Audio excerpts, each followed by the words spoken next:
Good morning and happy Thursday. Welcome back to our viewer questions that are happening this week. And I got a great Facebook message from Mark. Do I know where Mark is? I don't. Anyway, Mark sent out a great question saying, hey, my question is, do you use any particular thickening agent when you're thickening sauces?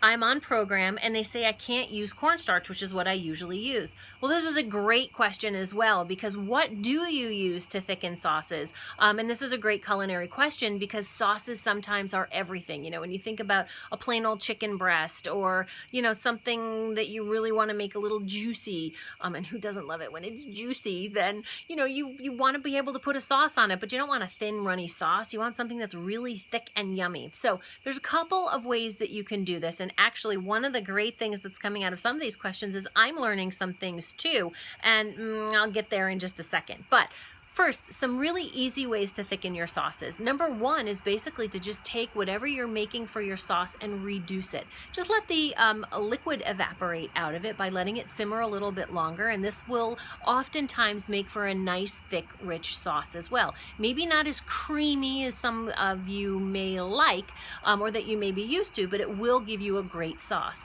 The other thing you can do is do a little bit of a reduction, and then you can add a little butter. So if you're having fish, or you're having shrimp, or you're having something where you can have a healthy fat incorporated into that, whisk a little butter in, and butter actually acts as an emulsifier and will help to thicken up your sauce.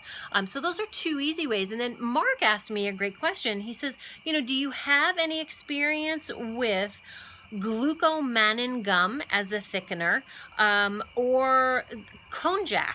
Because those are the thickeners that are from the plant that makes the, I believe it's called the shirataki noodles.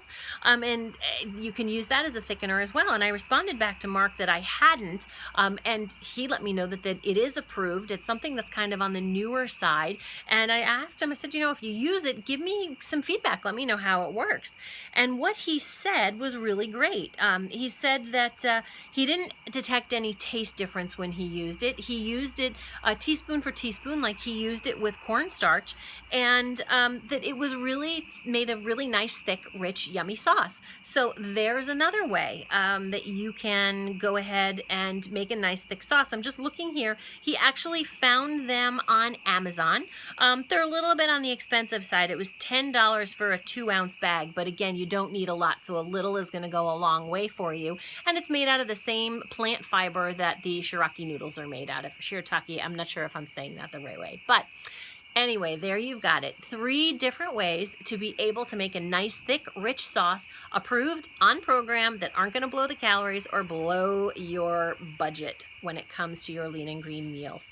If you've got any questions, just like Mark did, please feel free to email me to Stacey at staceyhawkins.com, and we will answer it right here for you on another episode of Stacey Says. That's it for today, everybody. I will see you tomorrow. We're going to wrap up the week with our last great question, and I will see you then. Take care. Bye.